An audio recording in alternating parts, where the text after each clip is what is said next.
encender esto. Bueno, primero, ¿qué tal, David? Primero que nada, muchas gracias a todos por la puntualidad, muchas gracias por estar aquí. Y sobre todo muchas gracias a Alan, que nos está acompañando desde Marruecos. Allá es medianoche, Hola. así que lo estamos manteniendo despierto. Muchas gracias.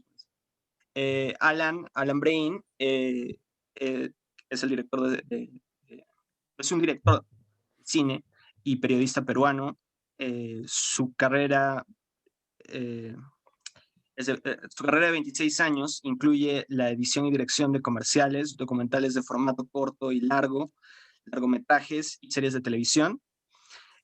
Alan Brain ha trabajado como editor para varios destacados periodistas peruanos como César Hildebrand, uno de los periodistas peruanos más importantes de las últimas décadas. Alan también ha colaborado como editor en varios proyectos del reconocido director y productor peruano Luis Llosa. Desde 2008 hasta 2014, Alan trabajó como realizador de documentales para la misión de las Naciones Unidas en la República Democrática del Congo. Y allí Alan desarrolló su pasión por la música congoleña y comenzó a trabajar en The Rumba Kings, que es este documental del cual les hemos pasado este PDF con toda la ficha técnica, con la declaración del director. Les hemos pasado esta playlist de Spotify con la música de la que trata el documental y ese pequeño trailer privado en Vimeo. Y nada, creo que es una cosa bastante interesante poder encontrarnos con un personaje como Alan. Podría ser hasta, si lo decía Mauricio en algún momento, podría ser hasta la prueba de que una novela de Joseph Conrad todavía puede hacerse en el siglo XXI.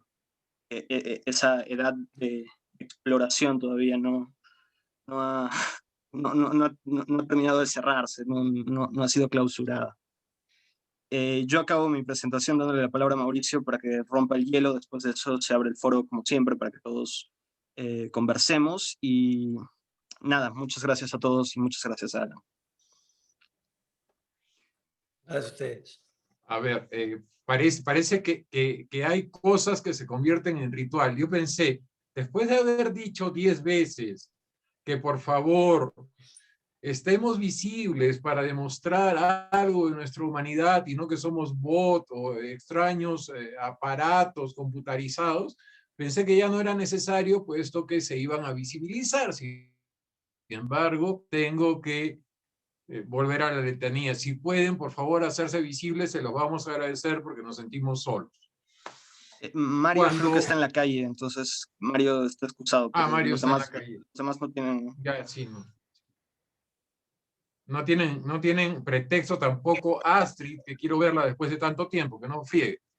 Bueno, cuando yo pienso en que Alan está en Marruecos y yo estoy en Arequipa y me pongo en el lugar de ustedes, tal vez ustedes piensen que esto ha sido una suerte de coordinación, de producción infame para poder coordinar esfuerzos y reunirnos. Pero vamos a comenzar demitificando un poco las cosas.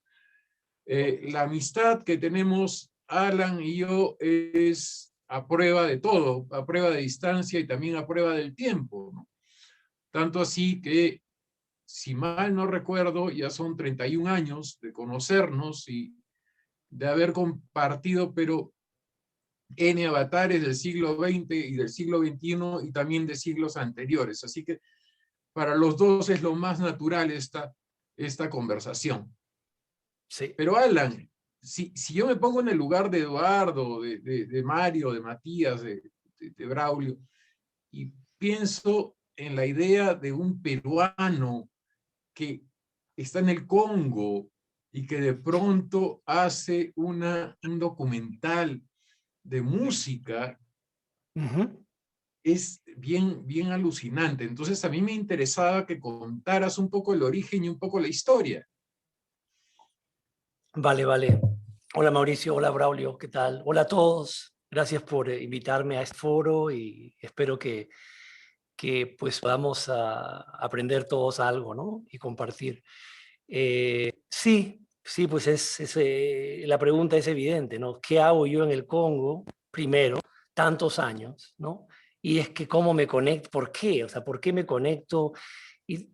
Después de terminar el documental, aún estoy afinando algunas partes muy pequeñas, ¿no? El documental ya está en festivales, pero yo soy como ese pintor que iba con su pincel en el bolsillo a las casas que le habían comprado cuadros y los iba retocando, ¿no? Entonces, es es un poco así, pero bueno, después de terminarlo, entre comillas, yo me he preguntado qué me pasó también, porque no es tan evidente para mí, ¿no? ¿Me entiendes? ¿No? O sea, ¿qué pasó? Que caí en trance, fue. Y la respuesta no es tan clara, ¿no? Entonces, he tenido ya como un mes de procesos tratando de entender. Sí sé los acontecimientos que me llevaron a, ¿ok?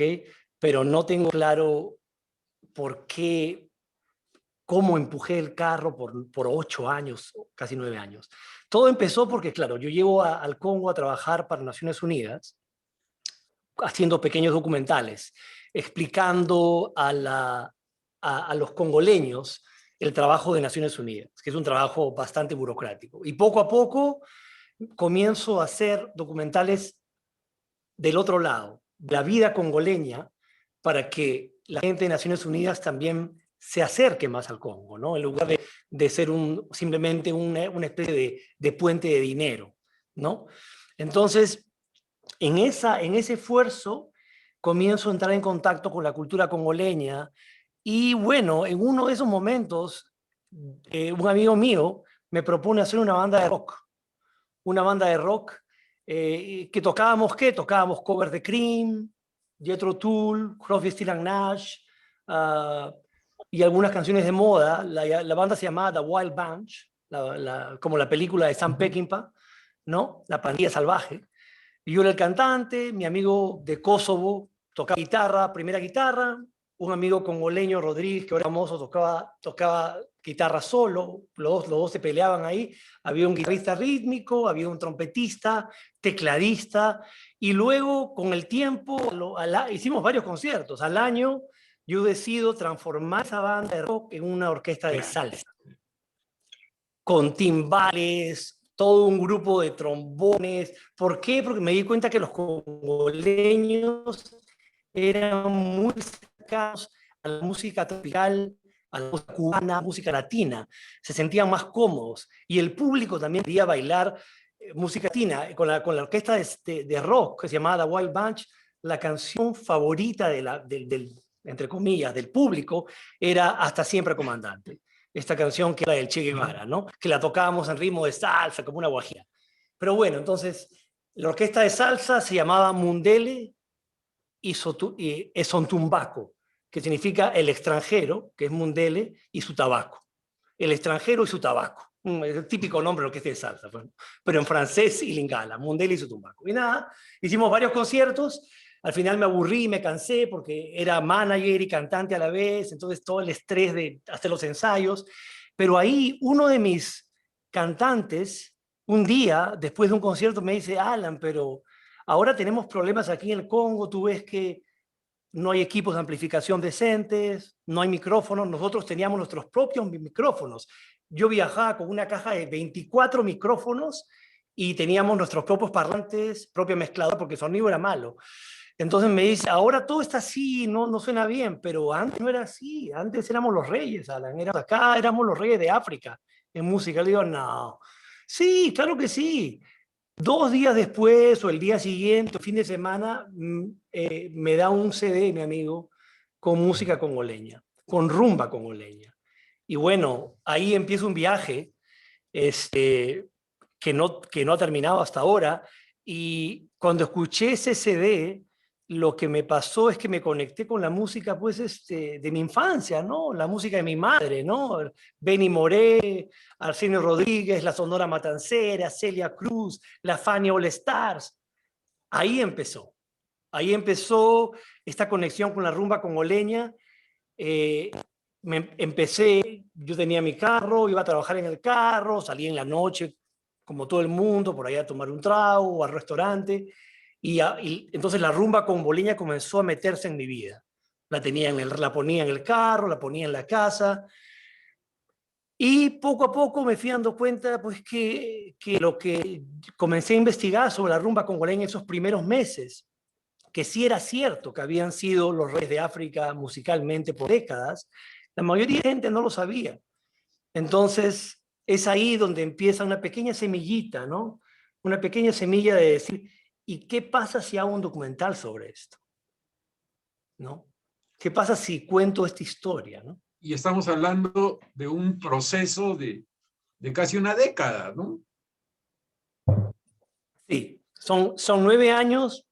La idea inicial puede haber empezado en 2012 como una idea de hacer algo sobre la rumba congoleña, inspirado por algunos documentales que vi también en esa época. Vi, por ejemplo, hay un documental famoso que se llama Playing for Change, que en español es Tocando por unas monedas, que es un cineasta norteamericano que se pasea por varias ciudades norteamericanas, Nueva Orleans, y filma a los músicos de la calle tocando música, y lo que hace es lleva equipos de sonido para grabarlos con buen sonido, y además hace que todos colaboren en una canción. Entonces, por ejemplo, deciden tocar Hey Jude de los Beatles, es un ejemplo hipotético porque no lo hacen, y el músico, por ejemplo, de Nueva Orleans toca la guitarra, el de Nueva York canta, y todo se mezcla, ¿no? Yo me enamoré de ese sonido y dije, ¿y si pudiese hacer algo que contase la historia, pero con esta energía musical?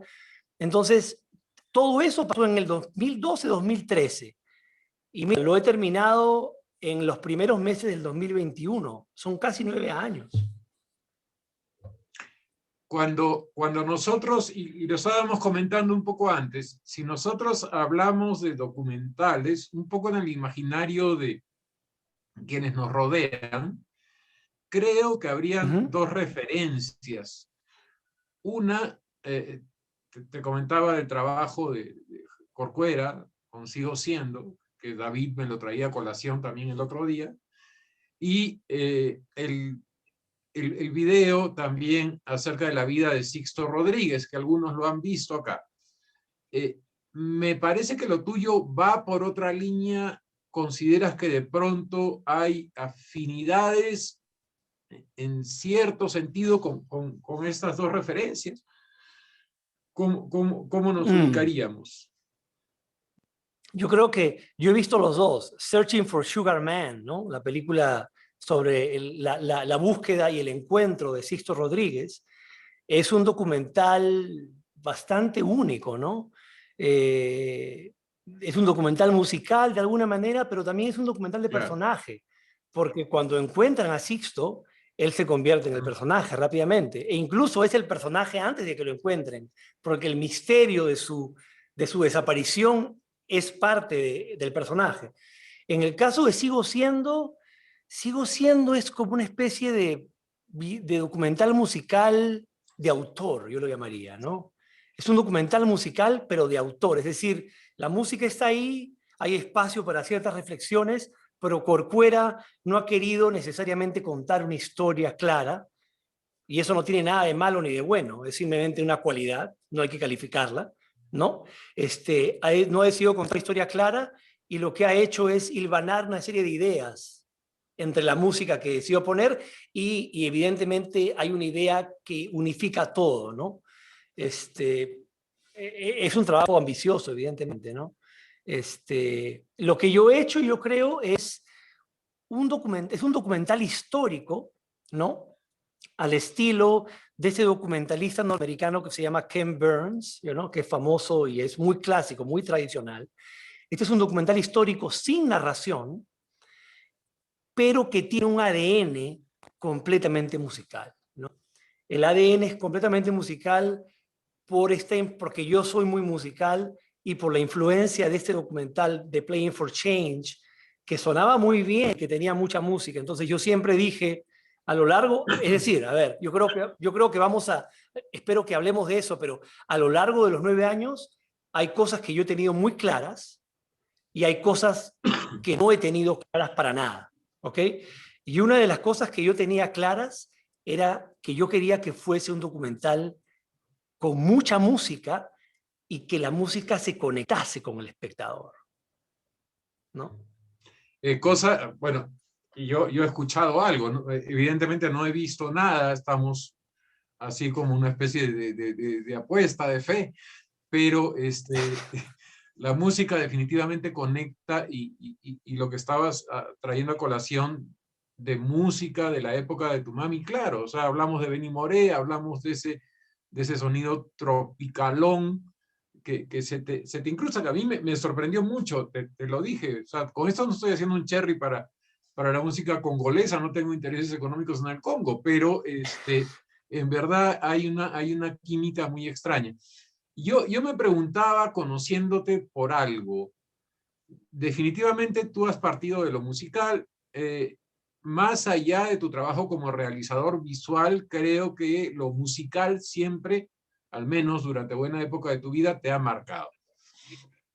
Y otro elemento que considero que siempre ha sido importante en tus trabajos, y cuando hablo de trabajos me estoy remontando hasta los del buen Hildebrand, siempre ha sido la necesidad de construir una narrativa que vaya a veces incluso más allá del hecho. O sea, toda la ficción que puede estar alrededor del hecho, verás totalmente, pero esa forma de construcción que siempre ha implicado un diálogo entre la noticia, la realidad y esos elementos ficcionales que normalmente pasan desapercibidos. ¿Eso se urde acá? ¿Funciona acá?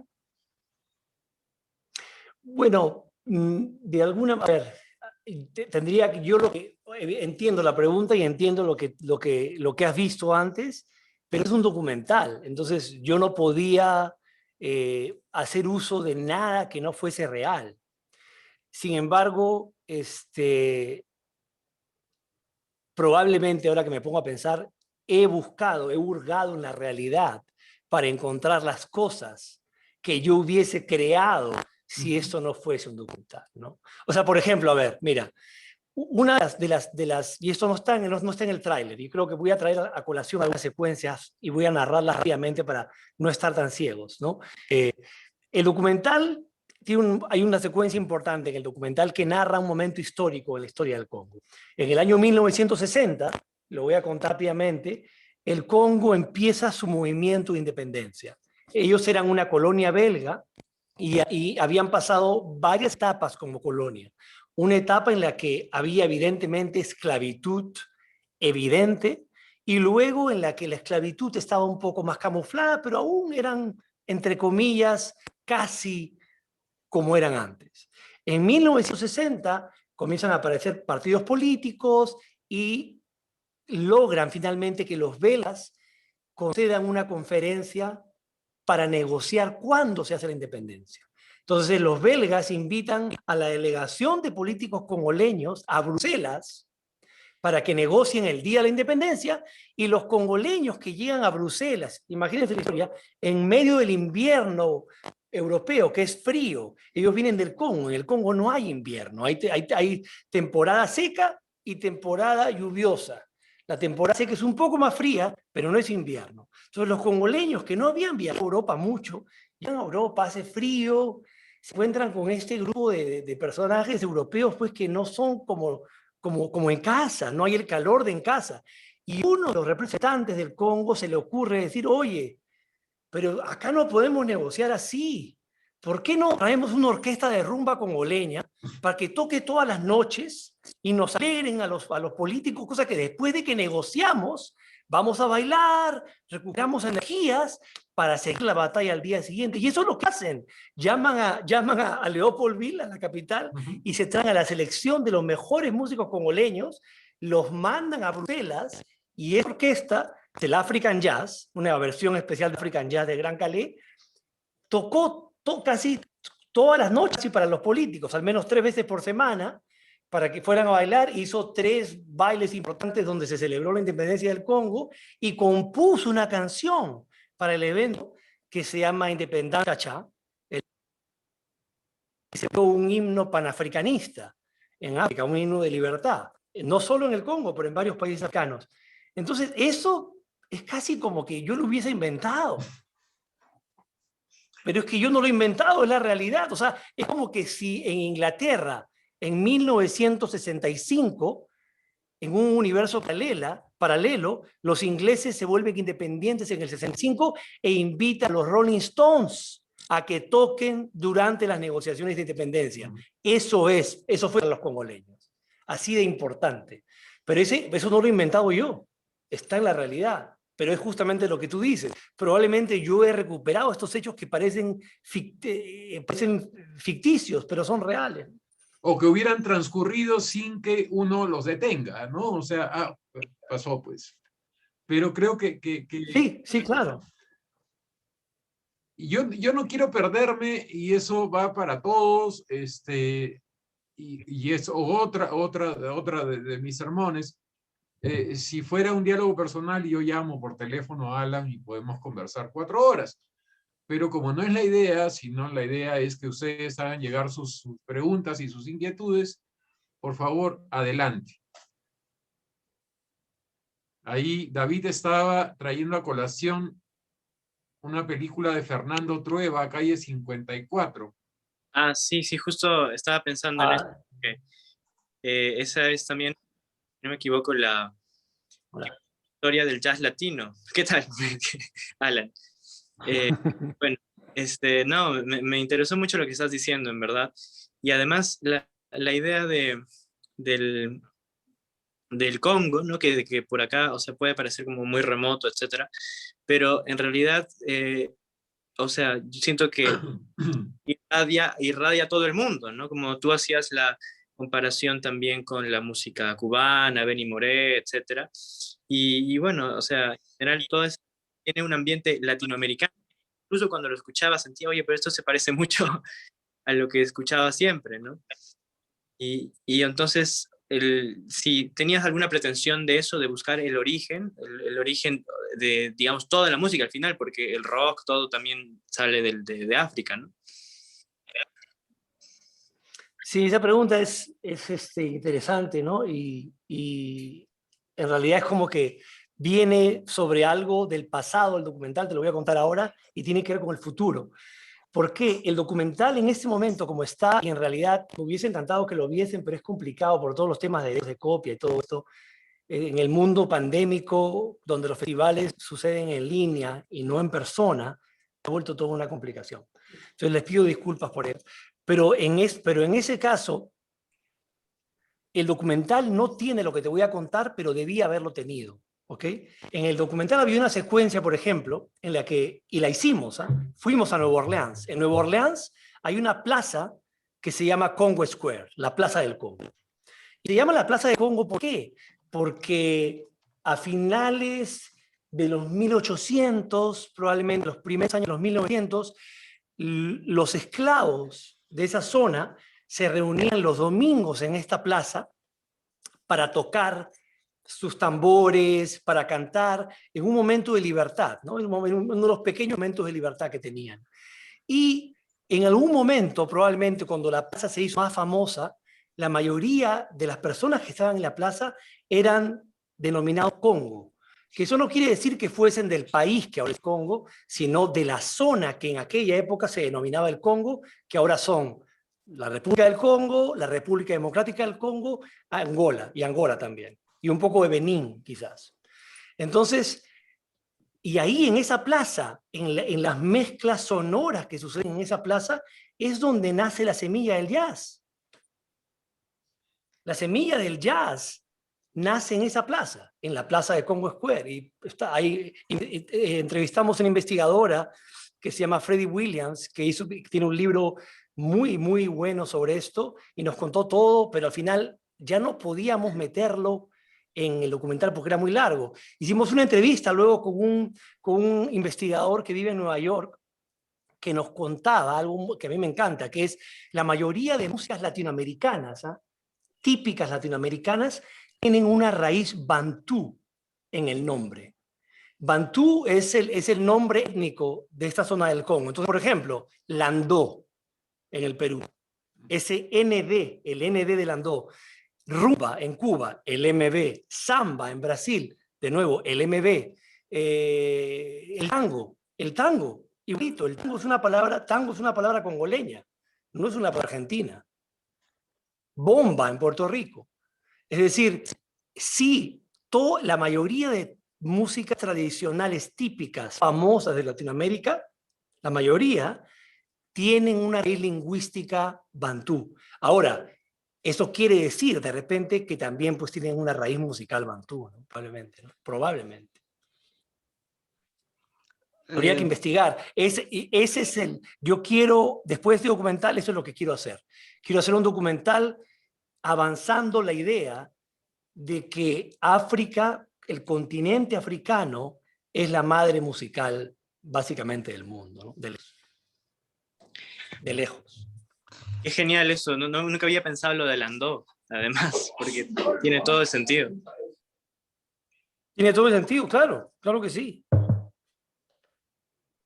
Pero es cierto, tienes razón, o sea, el origen, sí, el origen. O sea, sí, África, yo creo que no hay ninguna duda, es el origen musical, el origen, no de la música, de muchas músicas que queremos y que amamos, viene de África. Yo tenía un par de preguntas, una de hace un rato y otra que ha surgido en base a la respuesta que le has dado a David. Porque por un lado me acordé de algo que estamos hablando justo antes de que empezara la sesión, del contraste entre estos documentales que habías visto, que se me ocurre llamarlos tipo National Geographic, que otrifican al objetivo del documental, ¿no? O sea, a esa, son etnográficos, creo que dijiste, que sí, sí. quienes están investigando los vuelven un otro, ¿no? Míralo, está ahí comiendo un pan con mantequilla. Esa era una pregunta que es completamente procedimental, que es cuál es la respuesta frente a este documental etnográfico. Y la otra que surgió de esta última respuesta es qué se hace con el material que queda, porque es un trabajo de ponerse la lámpara al hombro y creo que has hecho un montón de labor arqueológica, entonces como que a mí solo de oírte me da ansiedad. Y ahora, ¿qué hacemos con esta entrevista del experto de Nueva Orleans? ¿Qué hacemos con todo? No sé, o sea, esas son mis dos preguntas. Vale, vale. A ver, yo creo que para responder tengo que entrar un poco al proceso que he vivido de manera caótica, pero siempre tratando de ser ordenado a lo largo de estos años, ¿no? Y debo aclarar, porque es lo cierto, que si bien fueron 9 años, yo no puedo decir que pasé cada día de los 9 años haciendo documental. Yo creo que si cuento día por día, yo creo que llego a 5 años y medio, que es bastante. Pero porque hubieron pausas en las que dejé de creer por momentos, ¿no?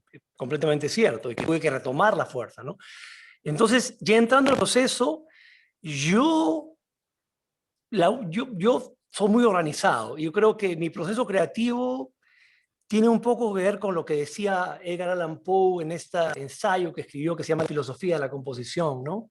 Escribió un ensayo que está en la web, lo pueden encontrar, es muy interesante, donde él explica de alguna manera cómo compuso el cuervo, ¿no? Cómo llegó a la idea del cuervo, cómo llegó a la idea de Nevermore y todo eso, ¿no? Y claro, yo no soy poeta, o sea, tengo que trasladar lo que él está diciendo a los quehaceres que me atañen, ¿no? Pero una de las cosas que siempre me quedó grabada de eso es cuando él se refiere a la originalidad. Y dice, la originalidad, salvo casos excepcionales de mentes muy poderosas, ¿no? No es el resultado de la intuición o del instinto. Es más bien el resultado de un arduo trabajo que tiene que ver más con la negación que con cualquier cosa, ¿no? Con la negación. Y eso para mí es clave. Para mí, estos años han sido años de negar decenas de cosas, porque negando es que he ido encontrando lo que quiero hacer y lo que quiero ver, ¿no? Entonces, en ese proceso, cuando me dices, por ejemplo, lo de lo etnográfico, si yo trato de organizarme, ¿no? Y lo primero que hago al organizarme es ver qué se hace. ¿Qué se hizo? ¿Qué se ha hecho en estos 10 años sobre música africana? ¿Cuáles son los documentales?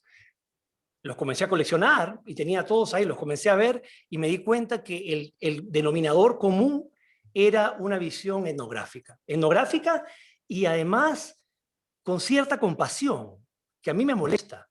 Porque claro, o sea, ¿yo por qué tengo que ver a un músico africano que es famoso en África? Ojo, quizá no sea famoso en Francia o en Estados Unidos, pero es famoso en África. ¿Por qué lo tengo que ver en un documental no tocando en el estudio con un sonido espectacular, sino comiendo un pan con mantequilla en su desayuno y además 2 veces?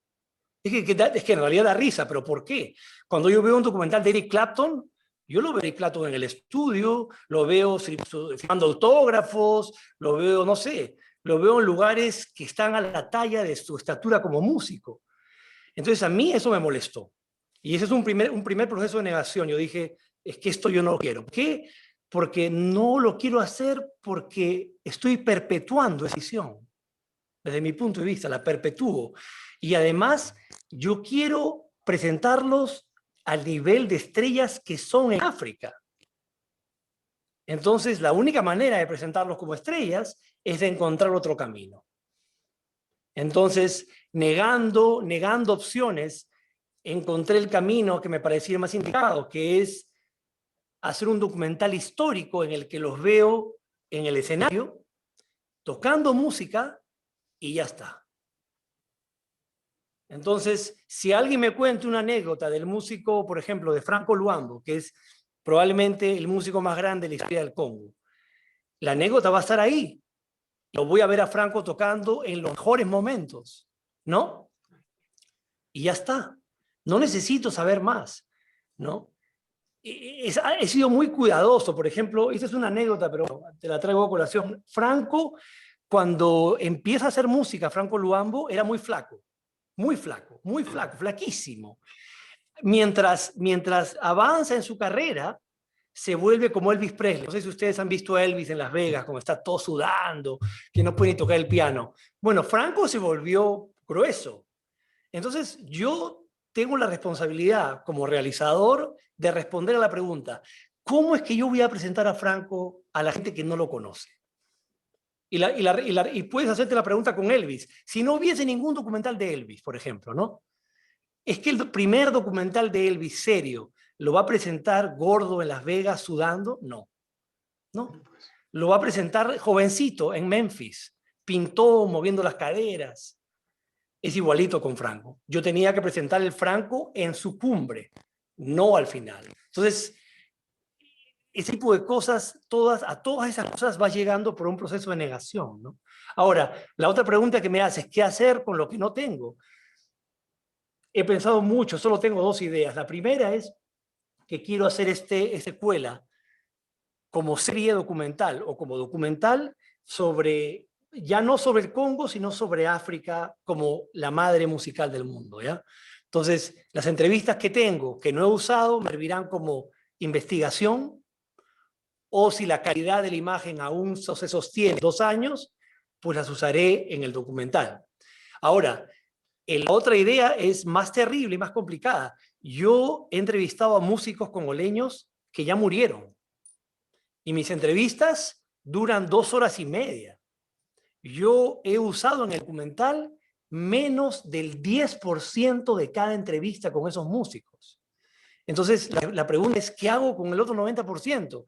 Y por ahora lo único que se me ocurre es hacer un sitio web en el que pueda hacer las entrevistas y que los investigadores se puedan loguear y puedan acceder a este material de manera libre, ¿no? Porque tiene que estar ahí porque hay que crear historia, ¿no? Eso. De hecho, la idea del repositorio me gusta bastante para la investigación. No sé si hay más preguntas por ahí. ¿Alguien quiere conversar?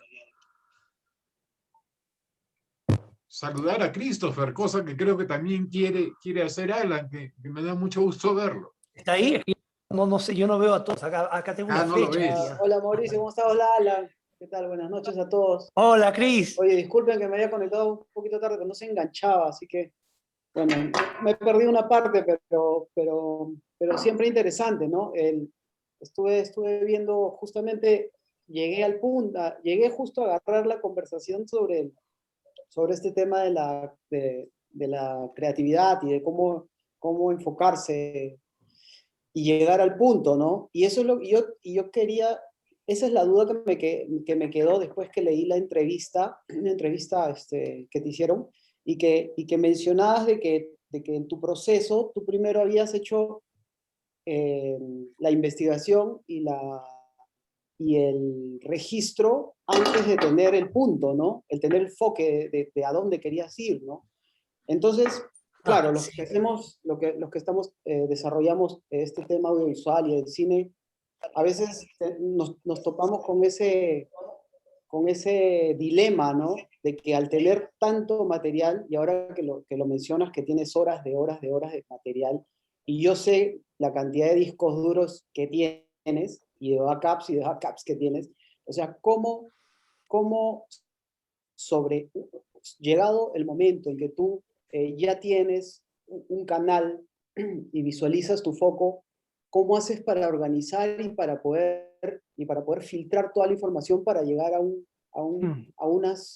una cantidad de timing, de tiempo que tiene la película? Eso me parece que es sumamente complicado, ¿no? Lo digo por experiencia propia, porque a veces el material es tanto, y cómo haces sobre todo para elegir qué va y qué no va, porque hay cosas que son, o sea, tienes a veces contenido hiper bueno, que vale la pena ponerlo, pero en algún momento tienes que sacrificarlo.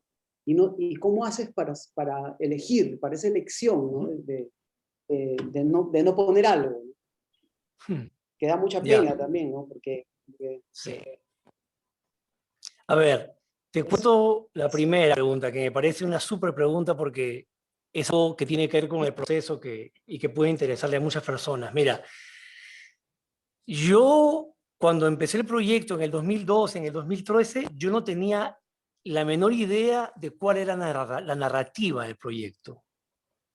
Para hacer un paralelo, ¿no? Si estuviera escribiendo una novela, digamos, sabía que la novela tenía que ser sobre rumba congoleña, pero no tenía ninguna idea de quiénes eran los protagonistas de la novela, cuál era el plot principal de la novela, el conflicto, el antagonista, no sabía nada. Sabía solamente que había una especie de grupo de personajes de los cuales yo podría extraer los personajes principales y ya está. Ni siquiera sabía si iba a ser un documental con narrador, o un documental sin narración, no, o un documental de personaje. No sabía. Entonces, como no sabía nada de eso, tenía que hacer entrevistas largas. Porque mi única forma de protegerme para el futuro era decir, ok, como no sé exactamente por dónde va, porque no lo sé en este momento, lo sabré después, pues voy a hacer una entrevista larguísima que me permita de aquí a un año o dos encontrar algo que vaya con la narrativa que yo pueda lograr. Eso fue lo primero que hice, entrevistas muy largas. Ahora, luego, cuando terminaron las entrevistas, pues evidentemente tenía más de 40 entrevistas, muchas de ellas más de 2 horas, y justamente tu pregunta, ¿ahora qué hago? O sea, ¿qué hago para encontrar la narrativa? Porque, a ver, poniendo un poco los puntos sobre las IES, en el mundo documental de hoy en día hay 2 tipos de documentales. Las grandes categorías. Documental de personaje, en el que de alguna manera sí es un personaje, y en inglés le llaman el character driven, y un documental de ensayo. Respondes una pregunta, desarrollas un tema. Yo no sabía ni siquiera en cuál de esos 2 cabía este documental. Entonces lo primero que hice fue, pasé por lo menos 4 meses o 5 escuchando entrevista por entrevista. Cada entrevista tenía 2 cámaras. Las sincronicé y las comencé a escuchar y las cortaba por unidades de sentido. Entonces, por ejemplo, entrevista con Christopher Una Victoria. Habla sobre su madre, ¿no? Sus experiencias de infancia, su primer beso. 1 minuto. Luego, en lo que sigue, parte 2, entrevista a Christopher, parte 2, la primera pichanga en el parque. Así me pasé 5 meses catalogando y dividiendo cada entrevista. Era la única forma, porque dije, si no hago esto es que no voy a poder llegar a ningún lado. Y el segundo paso cuando tuve eso fue decir, a ver, ¿por qué no exploro la posibilidad más complicada? ¿Cuál es la más complicada? Hacer un documental de personaje. Es que tengo de repente el material para hacer un documental de personaje, y me di cuenta que no lo tenía. Porque en un documental de personaje tiene que haber un arco. Sea como sea, tiene que haber un arco dramático. El personaje tiene que ir de un punto A a un punto B. Yo no tenía ese arco dramático. Entonces me di cuenta, estoy atrapado en el documental de ensayo. Tiene que ser un documental de ensayo, con cabezas parlantes. ¿Es que puedo desarrollar un mini arco de personaje? Puede ser, pero con el tiempo me fui dando cuenta que no, que tampoco podía hacer eso. Entonces, una vez que decidí que era un documental de ensayo, ya solo me quedaba decidir sobre qué. Sobre la historia de la rumba congoleña, de qué año a qué año, ¿no? ¿De qué año empiezo y en qué año termino?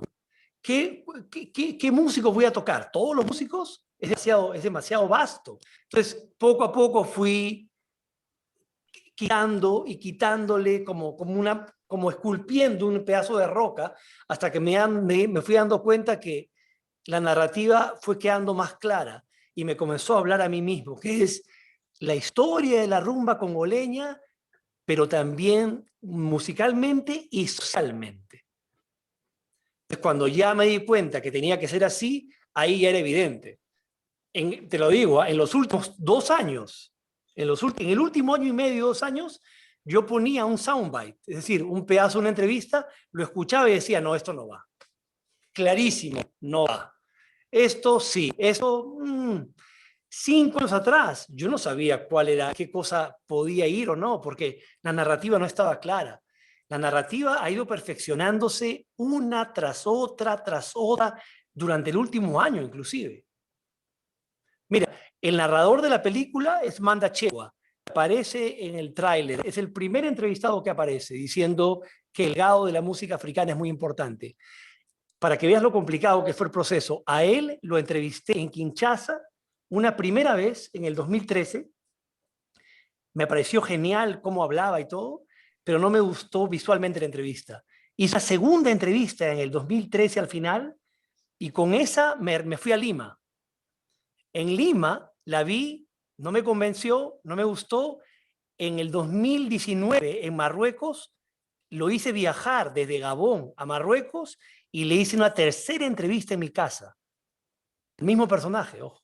Y luego, en septiembre del 2020, él estaba en Kinshasa, en el Congo, y lo enviamos a un estudio a hacer una entrevista solo de audio para unos parches que necesitábamos. 4 veces al mismo personaje. Y todo para que calme la narrativa, ¿no? Que se iba definiendo, ¿no? Y no te dijeron colonialista.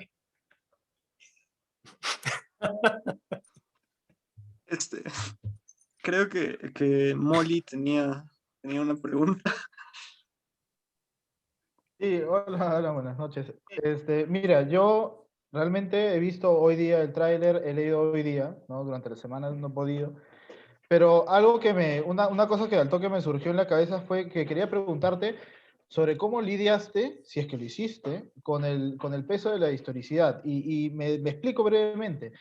Vi en el brochure del archivo de PDF que nos mandaste, que muchos de los músicos que entrevistaste y que tenían una tremenda línea, o sea, una tremenda importancia, ya han fallecido, han ido falleciendo durante el tiempo que tú has estado trabajando en ese trabajo. Bueno, sí. Valga la redundancia. Y definitivamente eso, yo creo que inconsciente o muy conscientemente te debe haber hecho caer la cuenta de que quizá tú eres el último repositorio de sus experiencias, de su conocimiento. O sea, realmente tú tienes en tu poder un documento no solamente artístico, no solamente visual, sino un documento histórico. Claro. La conciencia, o la inconsciencia en todo caso, de esta historia en tus manos, de esta historicidad, ¿afectó el desarrollo de la producción de tu documental? Bueno, gracias, interesante pregunta. A ver, te voy a responder con una arista al principio. La muerte de muchos de estos personajes, amigos míos, muchos de ellos, me golpeó una y otra vez durante los años. Porque mientras me enteraba de las muertes, porque estoy conectado con todos ellos en Facebook, con amigos que los conocen, que me decían, oye, Cuca falleció. A nivel personal era muy doloroso porque era como que ya no van a ver el documental, ¿no? Y era como que, ¿cuánto tiempo más va a pasar hasta que termine el documental? Entonces, esa es la primera aproximación muy personal hacia el tema de los músicos que iban falleciendo. Ahora, cuando yo hacía las entrevistas en casa, yo, te digo la verdad, no era consciente completamente de que ellos podían fallecer de manera tan rápida. No, no lo era. Sin embargo, sí me preparé para las entrevistas. Me paré dentro de lo que pude. O sea, en esa época habían 2 o 3 libros de rumba congoleña de historiadores serios que yo respetaba, que podía leer y me los leí todos en 3 o 4 meses y me preparaba 3 días antes de cada entrevista con una hoja de preguntas, de 30 preguntas. No porque pensaba que podían fallecer, no me lo imaginé. Algunos de ellos eran muy, muy avanzados y por ahí se me cruzó, ¿no? Pero básicamente porque yo decía, en algún momento voy a dejar el Congo y quisiera al menos tener una entrevista en profundidad. Eso. Ahora, a un tercer nivel, como dices, ¿qué tanto afectó el proceso de creación del documental? A ver, para responderlo de una manera más clara, yo no he puesto más o menos a ningún músico porque ya no está con nosotros. Los músicos, todos los que están en el documental, responden a la narrativa del documental. No, en ningún momento mi criterio estuvo relacionado a que pudo haberlo estado, ¿ya? Pero no. La búsqueda de la narrativa fue tan fuerte que no tenía otro lente para decir qué iba y qué no iba. No sé si me puedo entender. ¿Eso responde un poco a tu pregunta, sí? Sí, no, o sea, lo que yo iba es, como tú mismo dices, ¿no? Uno no vive pensando en la muerte, ¿no? Yo no vivo pensando que mañana voy a morir o que, no sé, que mi abuelo muere mañana, ¿no? Sin embargo, esas cosas eventualmente van a pasar, ¿no?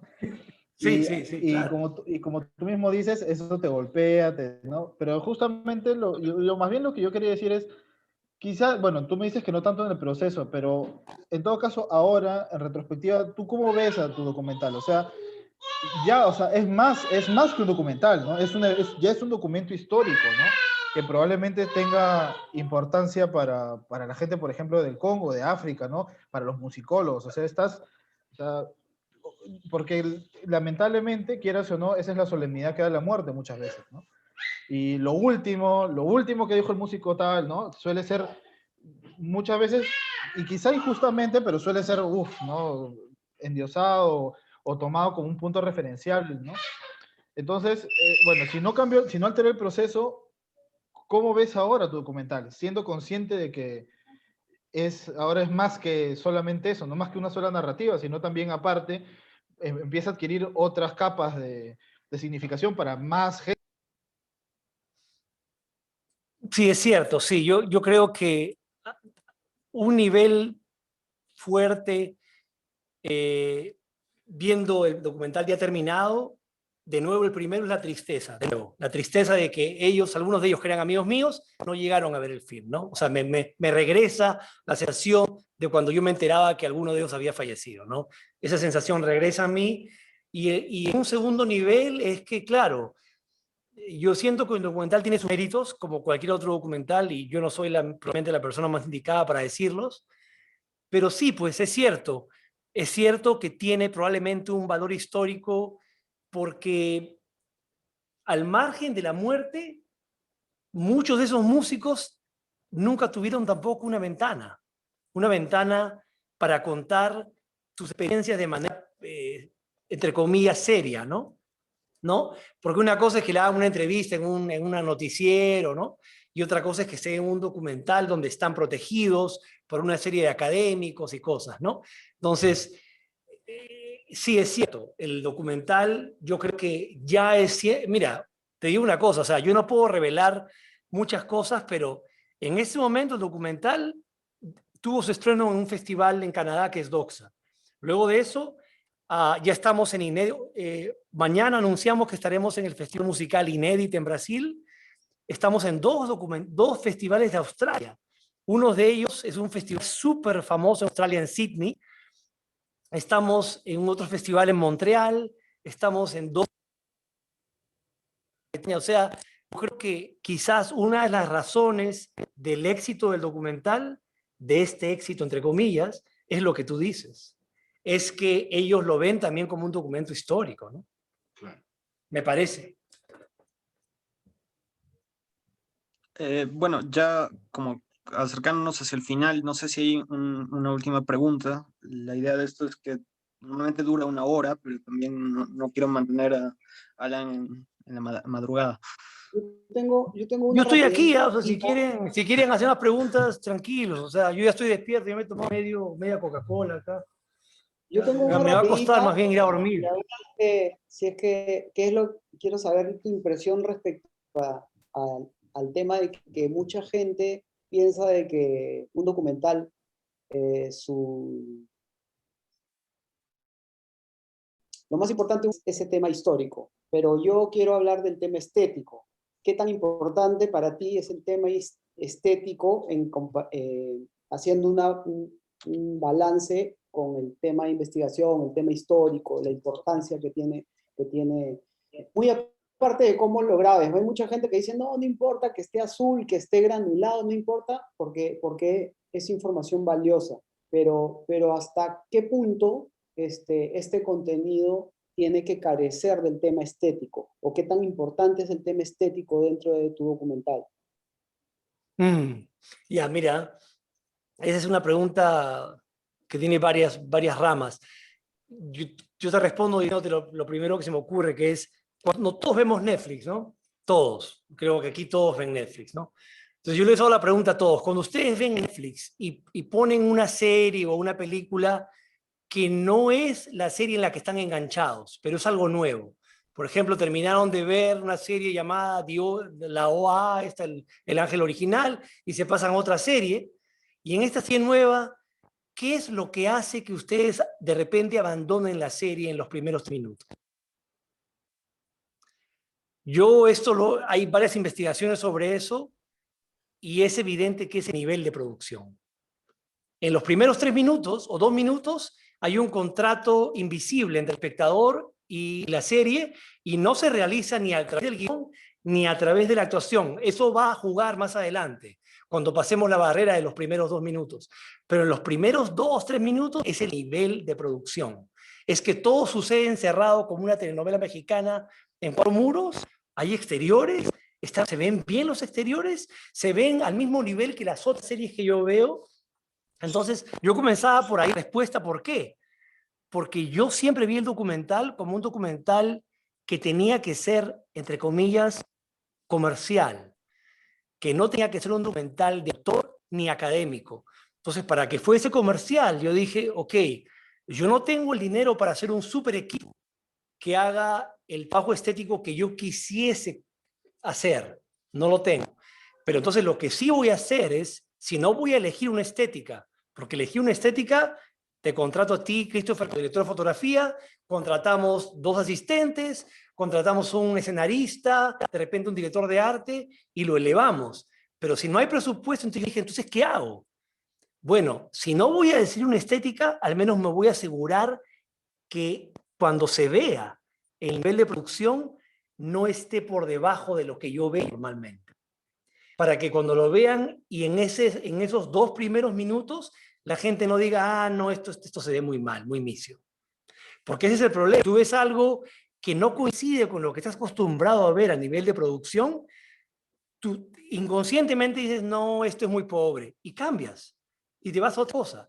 Entonces, ese es mi primer pensamiento. Yo no quiero que el nivel de producción esté muy por debajo.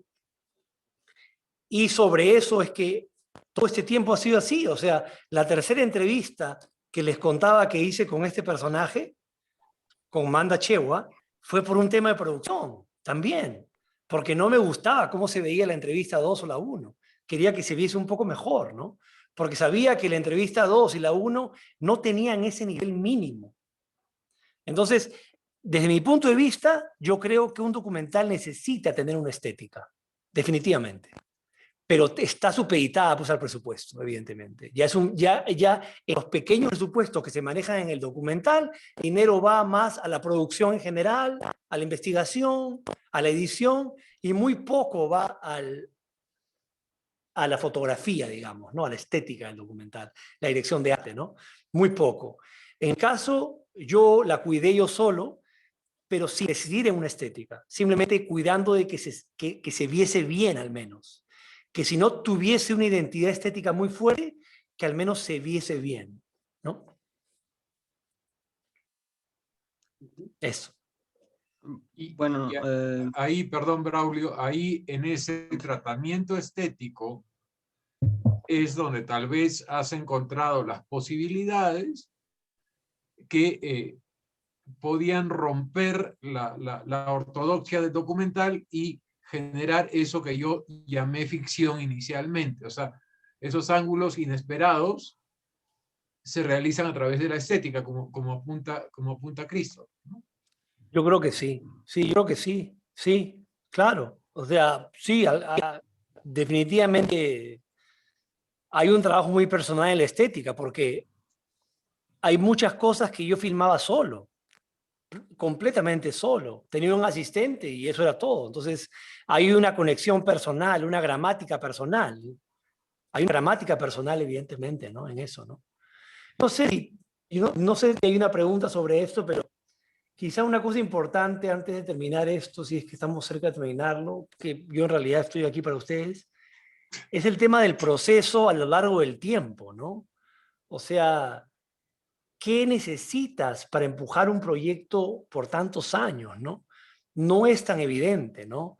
Yo, como le decía a Mauricio, una conversación previa hace unos días, a lo largo de todos estos años hay cosas que tenía claro, muy claras, y hay cosas que no tenía claro. Y las motivaciones que me han ayudado a terminar han ido cambiando a lo largo del tiempo, ¿no? Han ido mutando, ¿no? Algunas se han hecho más fuertes, otras se han hecho más débiles, ¿no? Eh, es un... No es evidente, ¿eh? No es algo evidente. No es algo evidente enfrentarse a un proceso tan largo, ¿no?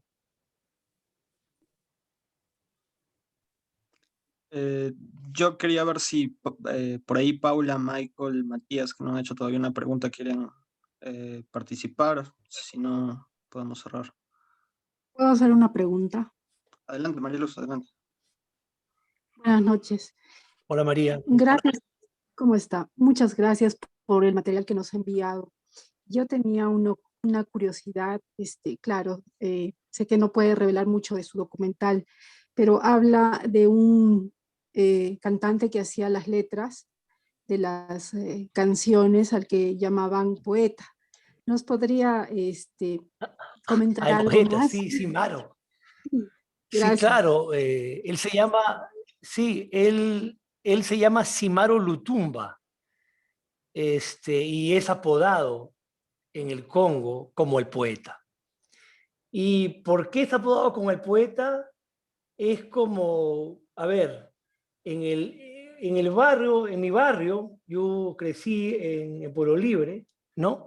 Había un personaje medio gringo y le decían Sting, como el cantante de The Police. Entonces, es ese mismo tipo de asociación que tiene una raíz real, pero que se exagera, ¿no? Simaro no es un poeta, pero sus letras son más profundas que las típicas letras de amor, pues, de otros cantantes. Entonces, por hacer letras que no coincidían con las típicas letras de amor, de aventuras amorosas, de engaños, de peleas, de amor, por hacer esas letras que tenían que ver con otras cosas más complicadas, la sociedad congoleña lo denominó el poeta, ¿no? Entonces, el día que lo fui a entrevistar, él tenía su gorro que dice el poeta.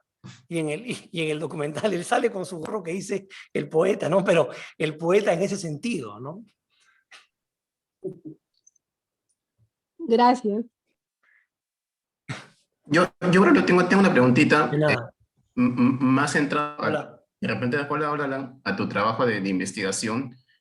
Cuando escuché el playlist que nos mandaron, me impresionó mucho la guitarra eléctrica.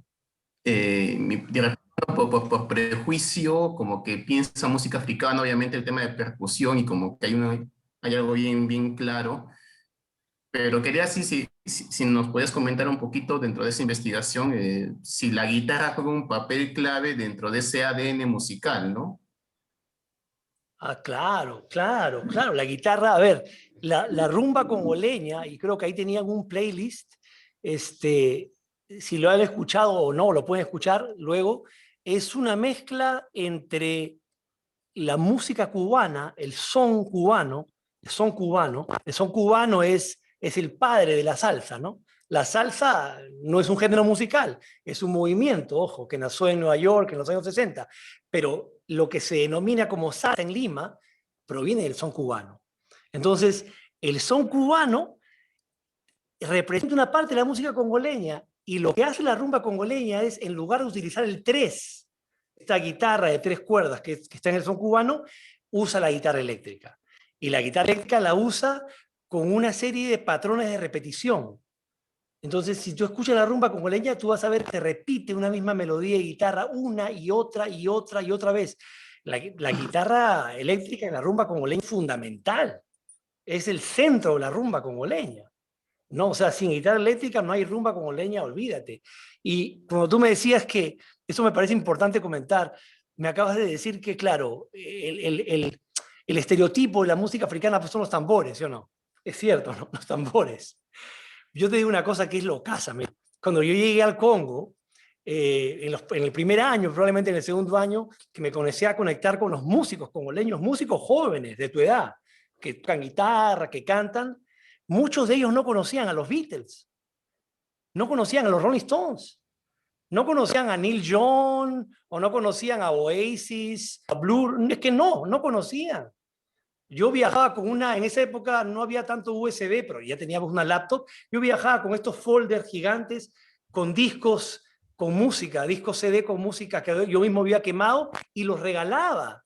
Es decir, yo tengo, y es una cosa de la que me hace feliz, yo tengo el orgullo de haberle presentado los Beatles al menos a 6 músicos congoleños. Y eso va de aquí para allá y de acá para allá, porque así como ellos conocen a los Beatles, tú y yo no conocemos al African Jazz, o al OK Jazz, o a Miriam Makeba, que eran estrellas continentales en el África. Es la verdad. Y el documental de alguna manera trata de tender ese puente, ¿no? De poner ese puente en el que ahora con el documental, Dios quiera, muchas más personas van a conocer la música del African Jazz, la música del OK Jazz, que sin el documental nunca lo hubiesen conocido. Mira, yo te cuento una cosa, en un festival de Australia que acabamos de entrar, en el mail que me envía la programadora del Festival de Australia me dice, abajo me pone PS, ¿no? Postdata, ¿no? Y me pone plan.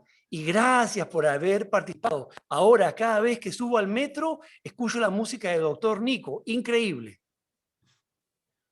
O sea, eso es prueba de que sí se pueden cruzar las barreras, ¿no? O sea, es decir, hay lo que le llaman el mainstream musical es justamente nada más que eso, el mainstream. Existen otras músicas que nos pueden encantar, pero a las que lamentablemente no tenemos acceso porque no están en nuestro círculo. Eso.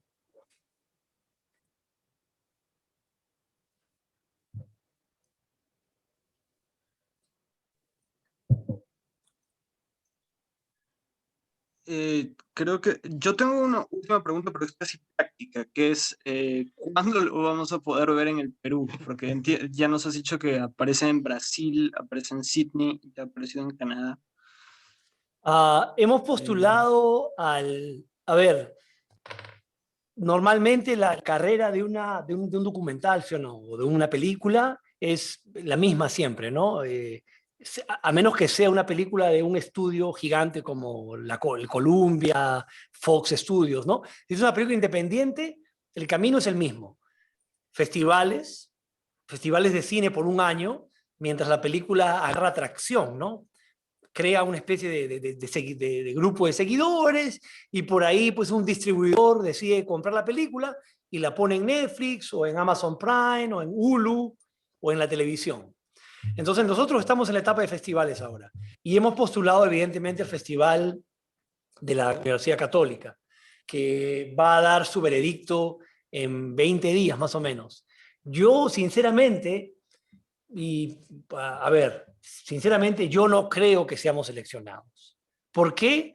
Porque el documental es un documental muy tradicional. Es un documental muy divertido, pero muy tradicional en su formato.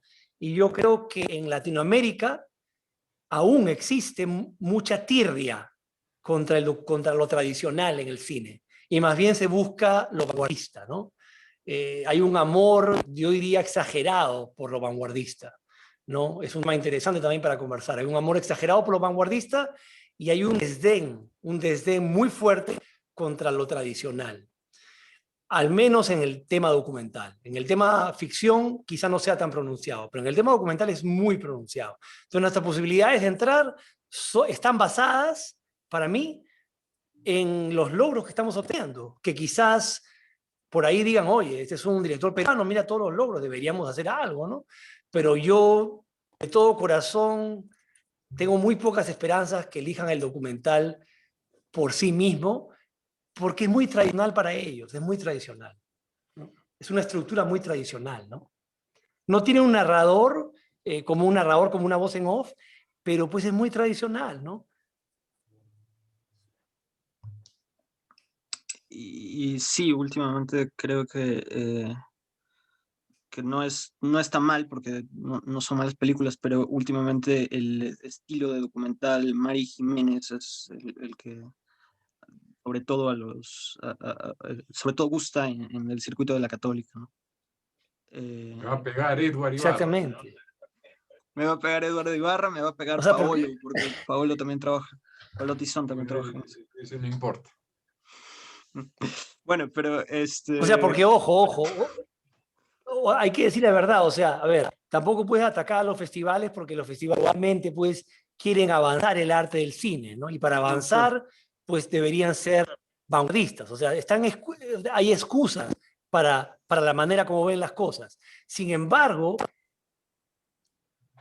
y esto es lo que es singular, ¿cómo explicas entonces que un documental tan tradicional como The Rumba Kings haya estado en el Festival de Doxa? O en el Festival de Sydney, en Australia, que es un súper festival gigante. ¿Por qué vamos a estar ahí? Y la respuesta es simple. Es porque si bien los festivales tienen el deber de avanzar la vanguardia para abrir camino para el arte, tienen que tener un espacio también para otras cosas que amerita estar ahí por razones que no son estéticas. Ese es el tema. Ahora, que eso suceda en el Perú, no lo sé. Dios quiera que sí, ojalá, yo estaría feliz, pero la gente dice, no hay profeta en su tierra. Y yo creo que yo no voy a ser uno de los primeros. Bueno, pero... Yo tenía dos preguntas, ya como para concluir. Una ya la has respondido a medias. Y la otra no sé si se pueda hablar de ella o no, Alan. Yo estaba por preguntarte cuánto tiempo tenías pensado estar aún en África o qué planes habían dentro de tu bitácora personal. Y la otra era referido a un proyecto de ficción que yo sé que tienes ahí, pero no sé si podemos hablar de eso o no. Sí, sí podemos hablar de lo que quieras. Yo estoy acá anoche, ya no creo que pueda dormir más tarde. Los que están condenados son ustedes, más que yo. Pero bueno, a ver, la primera pregunta, sí, yo acá estoy en Marruecos, vivo en Rabat, en la capital de Marruecos. Acá atrás mío ahí pueden ver un poco los trabajos marroquíes, ¿no? Toda la iconografía marroquí que es hermosa, ¿no? Yo aquí me quedo hasta abril del 2023. Hasta abril del 2023 voy a vivir en Marruecos, viajando por pequeños viajes en el interior de Marruecos, de repente algún viaje al Congo para el documental y a España, que me queda muy cerca, ¿no? Es 1 hora en avión, creo. Luego los planes son usar el trampolín del documental para crear una serie una serie documental, una serie con episodios, episódica, sobre justamente África como la madre de la música, ¿no? Y que cada episodio sea una región o un país o dos países en una región, ¿no? Entonces, yo creo que eso es lo siguiente que voy a hacer relacionado a mi trabajo con los documentales, ¿no? Ahora, a nivel de ficción, no sé qué proyecto tú estabas pensando, dime cuál tenías en mente. El de Sarah Helen. Helen, sí, bueno, es toda una historia, que nos puede contar algo. Ese proyecto, mira, casi sale, tuvimos financiamiento, pero al final tuvimos un impasse gigante con el guión y luego apareció otra persona que hizo una película malísima de Sarah Ellen, que era tan mala que ya, sinceramente, ya creo que ya no hay esperanza de salvar el nombre porque ha sido mancillado de manera eterna. Y más bien lo que estamos explorando con Chris, porque yo quisiera hacer una ficción con Christopher como director de fotografía, es hacer una ficción sobre la época colonial en el Perú, una película de época que toque un poco el periodo de esclavitud en Lima, ¿no? Y que no solo lo toque desde el punto de vista arquetípico, pues los esclavos que torturan, lucha por la libertad, sino que también nos pueda ayudar a lidiar con la invisibilidad que hemos creado, que hemos generado hacia todos los legados de la cultura afroperuana, ¿no? Que me parece que es terrible, ¿no? Hay una Que hoy invisibilidad celebramos fuerte. el Día de la Cultura Afroperuana. Exactamente, hoy día un día como hoy, en 1925, Nicomé de Santa Cruz, el gran Nicomé de Santa Cruz, nació. Claro. Eso.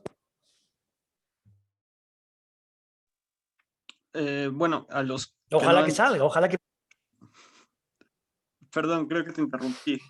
Es que a veces mi internet me envía lo que dices con retraso, entonces por eso a veces parece que te estoy interrumpiendo. Perdona por eso.